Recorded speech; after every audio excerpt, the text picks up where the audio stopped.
What you're saying is nothing but a fairy tale. Apart from dressing up a fairy tale as science, creating a scenario for what happened and interpreting it however you like, atheism has no solid ground. Atheism is an old wives' tale. And those who defend atheism, let's use a word from the relevant literature. Let's stick with the old wives' tale. Anything beyond that would fall under criminal offense.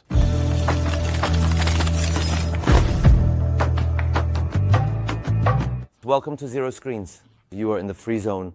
In our new format where we will discuss and delve into special topics with special guests and special names, today's guest is Professor R.E.D.I.T. Kavlak. Welcome, Professor. R.E.D.I.T. Kavlak is with us today. So, Professor, are we going to debunk atheism in half an hour, if you like? Is that what we're doing now? It's already collapsed, so let's just declare that it's collapsed. It has already collapsed. Well then, Professor, since it's already collapsed, it's a topic that keeps coming up. And it's bound to come up again in the future. Is this really an issue for these lands? We'll get to that, but first, what are the arguments of atheism? And aren't these arguments actually being refuted since they keep getting renewed and repeated? Why does this keep happening? Why do we keep encountering them? Well, in earlier times, the number of atheists wasn't nearly this high. Back then, it was a very small number. Occasionally, one might appear as an example. But especially due to the oppression of the Catholic Church in Europe, there was a sense of resentment towards Christianity, a kind of estrangement from the Church. In particular, the European public opinion, influenced by Andalusia, led to a reaction against the Church. This reaction later intensified as the authority of the Church over humanity weakened, whereas the Church's previous authority was truly terrifying. If you look it up on the internet or check the sources, you can see what the Church did to people through the Inquisition. Therefore, there was a general atmosphere of fear. When this atmosphere of fear was finally eliminated, or at least weakened through people's efforts and so on, freer thought began to emerge. It was also a time when free thought and scientific research intensified. In other words, after the 16th century. In the history of philosophy as well, the period after the 16th century is considered modern philosophy, starting with Descartes. So at its core, there is a trauma against religion. Against Christianity. Now, there are always a few individuals here and there around the world. But if we include this region where we are as well, atheism, the movements of atheism as we know them today, I'm only talking about the present moment. Atheist movements in Europe began as a reaction against the Church. Later on, when these movements coincided with scientific developments, well, Christianity already had nothing to say against scientific research and progress. Neither did Judaism, nor did the others. When this started in Europe, it naturally targeted the Church. Because the teachings of the Church, in other words, the teachings of Christianity, have nothing in common with science. For this reason, a notion emerged in Europe that science and religion are separate. So this idea that science and religion are separate, which is also voiced in our country by certain so-called ignorant people, is not a statement that belongs to us. This is a statement that belongs to Christianity. Both the spiritual segment within Christianity and those who oppose Christianity say this. There it is a reality and it is true. In other words, in Europe, it is a fact that religion and science exist on completely separate axes. However, there is no such view in the Islamic world. The Islamic world is both the initiator of science in many respects and its driver of progress. And the golden age of Islam coincides with the darkest age of Europe. In the places and times where Islam was practiced, especially in the 13th century, and particularly during the period of ascent starting from the 8th century, there was no such concept as a separation between religion and science in the Islamic world. There is no such issue. And the disagreements of opinion that always caused trouble in Europe were not even considered or imagined in the Islamic world. For example, let me mention that, let alone having different opinions in Europe, being of a different religion was already problematic, and even being from a different sect had terrible consequences. Yet here, in the presence of the caliphs in the Islamic world, Christians, Jews, Muslims and Syriacs would debate, conduct their research and do their translations before the caliph. Afterwards they would write their books and even receive their salaries from the caliph. Such an approach simply did not exist in Europe. Europe was a bigoted society. I mean, in terms of ideas, we saw just how bigoted it was when it came to the Palestine issue.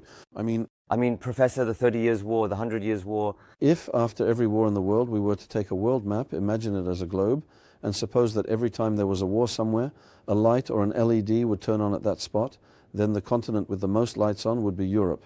Because European history is a history of war, a history of massacres, a history of torture. That is what European history is. Now, with all these tortures and so on, especially after the dominance of the Roman Empire, when things became terrifying for those who were not Christian, or for those who refused to become Christian, or for those who were not religious, people began to feel a sense of alienation. For example, there is something peculiar. A Christian who has fallen on hard times does not seek religion. Generally in Europe, it is the very wealthy and upper classes who are more religious. This is not the case among the lower classes. In the Islamic world, however, it is those in the lower classes, those who suffer and endure hardship, who tend to be more religious. This is a characteristic that is contrary to the nature of Islam. Now, the reaction against the church there later manifested itself in scientific research, in philosophy, and in many other areas. And let's say for now that a completely new attitude toward religion developed in Europe. Professor, something just occurred to me. You said that in the Islamic world, religion never separates from science or knowledge, and in fact, according to our belief, religion actually encompasses all of them. It's the same thing. A framework.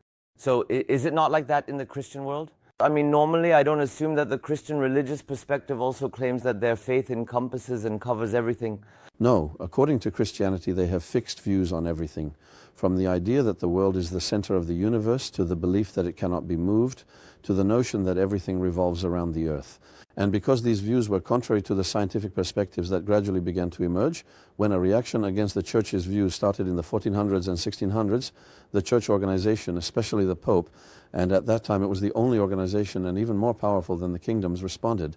It was more powerful than the kingdoms. The church organization in Europe issued a religious decree twice at that time. So what was the papacy in the 1400s and 1600s? The Inquisitions, which we know as the practice of torturing non-believers, began in this way. In other words, the tortures where people were burned, torn apart, cut and butchered started like this. By the way, let me mention something interesting in parentheses. During the period when these inquisitions were taking place in Europe, the land of dreams in European fairy tales was the Ottoman Empire. Because people, even now you can check on YouTube, on a television channel in Yugoslavia, well, actually in Serbia now, two people are talking. There, the Serbian professor, he's a history professor, says, the fact that the Turks occupied this place is a blessing from God. Because they pay their taxes, the prince comes, pays his taxes, and they don't interfere in any way. They don't interfere with anyone's religion. They don't harm anyone, nor do they let anyone be harmed. But he also says, if the Catholic world or a Catholic state had dominated Serbia in the same way, none of our young people would have survived. Let me tell you something funny. Let's continue. I forgot which treaty it was in Europe. You can look it up. As a result of the agreement, the southern part of Greece is left to Europe. It is handed over to a state in Europe. The Greek people there gather and come to Istanbul, crying and pleading before the Sultan, begging to be accepted as Ottoman subjects, because they know very well what kind of torture they would face there, what kind of massacre they would be subjected to. The Ottoman Empire is the representative of freedom. Now, when this happened here, when this new scientific discoveries and practices were against Christianity, a reaction against the church arose automatically, and as a necessary consequence, a reaction against the church arose there. This reaction was a reaction against the church. How was this interpreted in our country? It was interpreted as a reaction against religion. And in Turkey, you would think that even though all the developments were objections to the church, a perception was created as if, in the Islamic world, these were objections to religion itself. There's an important point here, isn't there, Professor? I mean, because of that traumatic experience in the past, Europeans developed their philosophy and science in a way that was separate from religion, even irreligious. Coldness towards religion. They advanced it. It's not that they abandoned religion. This is different. Look, Europe hasn't abandoned its religion. It's just cold towards it. Especially the poor layer is much colder. Their structure is different. But here, with the Republic, the will that was put forward turned this attitude, that is Europe's cold attitude, its coldness toward religion, into a state policy. Here, while Christianity over there had been made secondary, somewhat rendered passive, it was as if Islam was also being accused of stifling science. The blame that actually belonged to Christianity there was attributed to Islam here, and efforts were made as a state policy to render Islam passive. It's wrong from A to Z. In other words, it's a rootless practice, meaningless and invalid. Now, in fact, it seems like we've already gotten the answer to the second question I was going to ask. Professor, I was going to ask about the issue of these lands, but... It's not an issue of these lands. But it's constantly on the agenda in these lands as well, Professor. But now, let's pay attention to this point here. Christianity does not have a defense against atheism. Let's pay attention to this. The Christian religion does not have a defense against atheism. It is not like Islam, because there was no such defense there. And due to a general resentment toward the church, the prevailing idea is that everyone should believe in whatever they want. As a result of being extremely opposed to the church and the weakening of church authority, because of this, a view emerged there that basically says, just let people do whatever they want. Therefore, even though irreligion and atheism are much more widespread there, really much more widespread, especially as you go further toward the Scandinavian countries where the rate of atheism increases, they don't really care about it. In other words, it's not very important to them. There is no reaction against this. Why? Because Christianity doesn't really offer an answer to this, so people are kind of indifferent about it. They don't make much of a fuss. But when it comes to Islam, Islam is in complete opposition. Just as it is in complete opposition to irreligion, it also intellectually and logically rejects all the claims of irreligion that hide behind science. Not only through faith, of course it already opposes them through faith, but intellectually and logically as well, because according to Islam, the universe itself is a sign of creation. The Quran is a verbal sign, and both are the words of the same being. The Quran is the word of the one who created the universe, and therefore they support each other. And we all say and know this, right? Islam is a rational religion, a religion compatible with reason. What does it mean for it to be compatible with reason? It means that what you see in the universe and what the Quran says do not contradict each other, except for those who do not understand that there is no contradiction between the two, or those who simply lack the capacity to understand. No one can see a contradiction between Islam and the universe or its development. If anyone says they saw it, let's meet. There is no contradiction whatsoever. For example, someone who only knows about Christianity and no other religion, or someone who has only studied philosophy, would only have a little knowledge about Christianity. In Turkey, no philosophy department provides information about Islam in a way that says, this is Islam whether you accept it or not, but this is what Islam is, with a solid foundation. But for example, it's not like that in Europe. Someone who graduates from a theology department in Europe or America, whether they accept Christianity or not, knows Christianity very well. When they speak, they take all of its perspectives into account. Our faculties here do not provide this. They don't. Not only do they not provide it, but philosophy departments up to the theology faculties have no foundational background at all. In other words, unless someone comes from an Imam Hatib school or has a theology background, a philosophy department graduate does not know about Islam. What they know is Christianity, because after all, philosophy is something that comes from there, and they take all the statements of philosophers about Christianity and reflect them onto Islam as well. But that's not the case at all. Nietzsche says God is dead. Yes, the God of Christianity is dead. He says there was only one Christian, and he was crucified. Now, if you read the philosophers from over there, read Carlyle, read Bernard Shaw, even read Bismarck, then read Wolfgang Goethe, and after that, read as many others as you can. There is nothing unbelievable about Islam. Read all the way up to Victor Hugo. They have incredible praises for Islam. But because those among us with a philosophical background lack any foundation in Islam, I want to emphasize this. In Turkey, for example, none of the students who graduate from a regular Anatolian high school or any high school and then go on to study philosophy at university have any foundational knowledge about Islam. Within philosophy, their only foundation is to take the statements of European philosophers about Christianity and religion, claim that the same applies to Islam, and lump Islam into the same category. For this reason, all philosophy departments, unless the students come from an Imam Hatib background, are completely ignorant about Islam. Let me say it again, all philosophy departments are utterly ignorant about Islam. I'll even give you a name. It was either 1993 or 1994, we were in Professor Ahmet Inam's class at MITU. In fact, I even wrote this down in the margin of my notebook exactly as it was said. Professor Ahmet Inam said he himself has no connection to Islam, by the way. He said there, with the intention of being impartial, we have studied European philosophy up until now. But I am only now realizing at this age that European philosophy is a philosophy shaped by Christian culture. He understood it, thank God, but as for the others, it passed them by. The others didn't understand. They don't even have the background to understand, because if a person doesn't know a concept, their world is blind to it. So they don't know Islam. What they know about religion is only as much as they've learned from philosophy, only as much as the philosophers in philosophy have said, and 90% of those philosophers are Christian. So since it's the Christian world, the religion in their minds is Christianity. The man talks about her. Our philosopher who has never learned about Islam, whether they've become a professor or not, it doesn't matter, completely ignorant, they take that and repeat it about Islam, saying, well, religion is just a matter of faith. So now they say, our religion, our faith has nothing to do with science anyway. When a person is religious, it's not necessarily in opposition to science, but you just believe, and that's it. This is the Christian perspective. The idea that religion and science are opposed to each other is a Christian view. Islam does not have such a view, and they don't know Islam either. In the end, it's just repeating what others have said. One day I put up a note. A good philosopher is someone who repeats the words of great philosophers. A very good philosopher is someone who repeats them very well. They just repeat the same refrain you already know and claim, I think freely. No, they do not think freely. One day, one of the research assistants told me, Professor, you have a theology background. So what happens if I have a theology background? He can't quite say I'm a bigot, but he says, you always look at things from the perspective of Islam. You look at things on behalf of Islam. And you're the impartial one, huh? I said. I graduated in electronics, then went into theology, and after that I did my master's and doctorate in philosophy, so I'm the one who's biased. You came straight from a regular high school into the philosophy department. How can you be impartial? See, when a person's knowledge is lacking, their standards are also shaped by that deficiency. You end up having to look at the world through those narrow blinders of yours. As a result, you don't know about Islam, nor do you feel the need to know.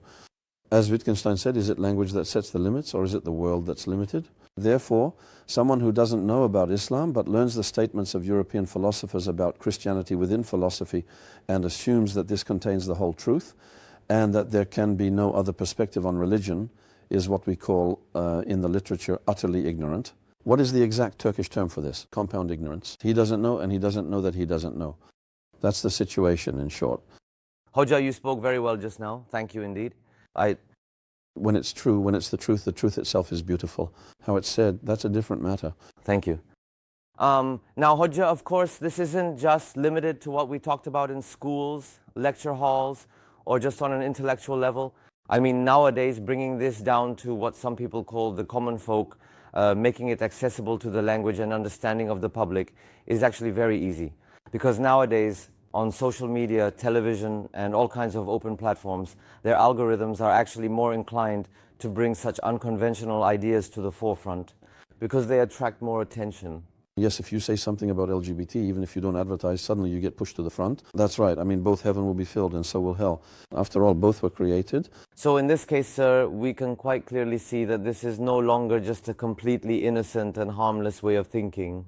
Atheism was never innocent anyway. All right. So what is their purpose, sir? I mean, both in Turkey and globally. I mean, if we asked a snake, why do you bite? I really wonder what it would say.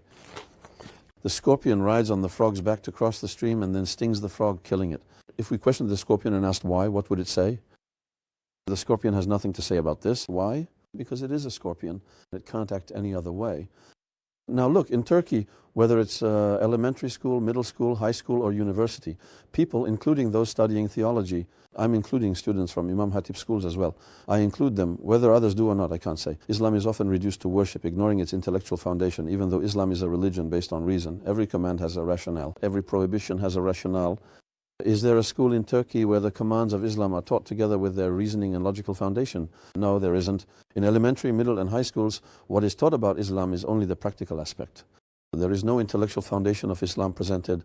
After people graduate without learning this intellectual foundation, when some social media clowns go online and say something against Islam, how many people actually go and research it? One of them comes out and says there is such and such a thing. It's nonsense. I mean, I said, this is impossible, it can't be. But he says it's in the Qurtubi tafsir.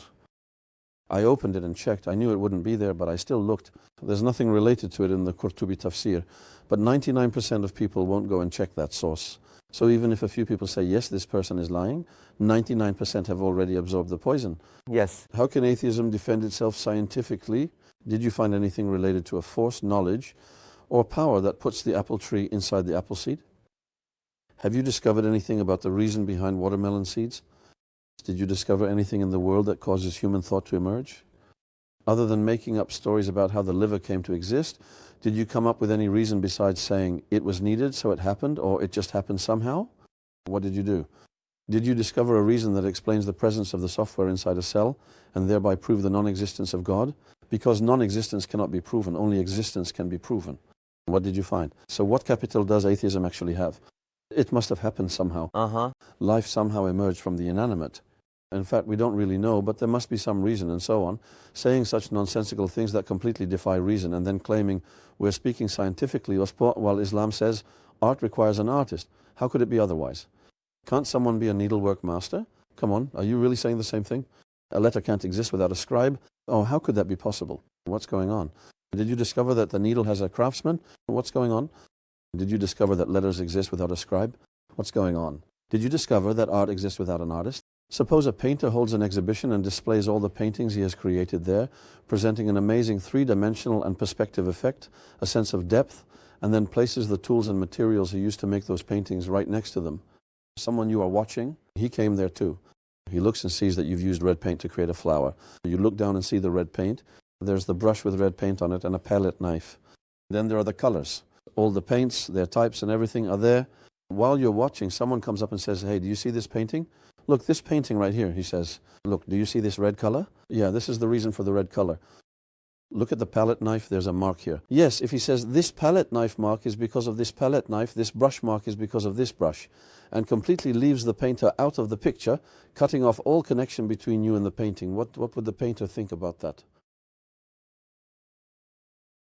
If a potter makes a pot out of clay and puts it down and someone says, the clay just got compressed and turned into a pot somehow, I mean, isn't that also a possibility? If someone says out of the infinite number of galaxies, things just happened to work out in one of them and a pot came out of the clay, wouldn't that potter want to smash his pot over that person's head? Is it really that far-fetched, sir? It's just that far-fetched. When people dress up their words, they say things like the Cambrian explosion or whatever happened. No, what you're saying is exactly the same thing. A fish's scale turned into hair, its fin turned into a leg, its gills turned into lungs. No matter how you spin all your words, in the end, you're saying that a software that wasn't in its genes, it turned into a software that wasn't in its genes. That's what you're saying. And you turn this fairy tale into a scenario and add scientific interpretations on top of it. Not science itself, but scientific interpretations. There is nothing in Islam that contradicts science. Islam does not contradict the saint. Islam contradicts interpretation. Weren't these the same people who years ago interpreted things and said, oh, don't eat eggs, they contain cholesterol, cholesterol is very harmful, and considered eggs dangerous? Well, sir, maybe they said that. Weren't you the ones who said that breast milk was harmful? And weren't these world-famous doctors the ones who said this? And then weren't you the ones who gave babies mineral supplements from that and ended up harming them? Yes, it is not science itself, but the interpretations made about science in the name of science that contradict Islam. That's why, for example, in conferences, this is the point we emphasize the most. Being scientific does not mean simply repeating what a scientist says. Being scientific does not mean just having written an article. How many articles were written over 40 years about putting together the skull of some animal with the jaw of another, placing it in the British Museum and presenting it as a transitional form of humans? Thousands of articles have been written. Thousands of articles were written on this topic. Didn't they attach the title of scientist to these people and write thousands of articles claiming these were transitional forms of humans or transitional forms from a common ancestor with apes? Weren't these absurdities taught as science in the scientific world? I don't know what happened next. Now I'll tell you something else. Anyway. We'll be discussing the topic of evolution with Professor Qasim. Professor Qasim will also address the issue of evolution and explain it thoroughly. With all this nonsense, we need to understand this. First, the criteria. First, our concepts need to be clarified. If the concept isn't clear, don't listen, my friend, and don't speak. And don't listen to those who talk either. Why? First, for example, tell me what you understand by science. Then tell me what you understand by this concept. Science, the criteria of science, the criteria of scientificness, the criteria of truth, the criteria of falsehood, the criteria of reality, the criteria of fact. Then what is necessary? What is possible? Then what is impossible? Explain all of these to me. Now let's talk and prove what you said. Don't tell me scientist, don't say scientist said so. It was published in National Geographic, it was published here. That doesn't mean anything to me. Prove it to me. When you say prove it, if it takes millions and millions of years, then we would have to wait that long too. Just because you say it happened over millions and millions of years doesn't make 2 + 2 = 5. It doesn't bring a living being out of mud. Yeah. What you're saying is nothing but a fairy tale. Apart from dressing up a fairy tale as science, creating a scenario about what happened, and interpreting it however you like, atheism has no leg to stand on. Atheism is an old wives' tale. As for atheists, let's use a word from the relevant literature for those who defend atheism. Let's stick with the old wives' tale. Anything beyond that would be considered a crime. Thank you, sir. Just as things were getting really exciting, I wouldn't want to ask you for your final words, but as we wrap up, maybe you could give us a piece of advice, sir. The Quran says, let's hear advice from you. The Quran says, I leave it to your reason. Do you not have reason? Do you not reflect? Do you not observe? Do you not see? Do you not measure and weigh things out? It's really interesting. When it says, do you not measure and weigh things out? It gives examples from the universe, from the things we see most often. Figs, olives, flies, bees, grapes. These are the examples it uses. It says, look, pay attention. Do they not look at how the camel is created? Do you not see that night and day follow one another, that water is sent down from the sky for you, that your sustenance is brought forth from the earth for you? The cause is soil, the result is a lamb. The cause is soil, the result is an apple. The cause is soil, the result is a kidney. The cause is soil, the result is mind, thought. Which atom could design the inside of an egg so that the living being inside will emerge after 20 days with everything planned out for that to happen? Is it the job of atoms to design, not for the present in the mother's womb, but for the world the baby will need after 9 months and 10 days, the organs and systems necessary for life in that future world? Is it the work of air, water, or soil? Is it the work of chance? Let us pay attention to this point, clarify the concepts, and as the Quran says, hopefully continue to make the effort to think. There is no such thing as a neutral person here. Just as I'm not neutral, I'm not impartial, I'm biased. I am on the side of the truth. The others are not neutral or impartial either. Neutrality is just hiding your bias. So what should you do? Always look at the alternative to what is being told to you. If you haven't read the alternative to an idea, then it's not called an idea, it's called a belief. Thank you, teacher. May you always have such eloquence. May Allah be pleased with you. We're now wrapping up the free zone. Of course, it was a very enjoyable conversation. Honestly, it made us really sad to limit our Dear Ahmed Hoka to just 25 or 30 minutes. We know it made you sad as well, but hopefully there will be more to come. Don't forget to keep following Zero. Goodbye.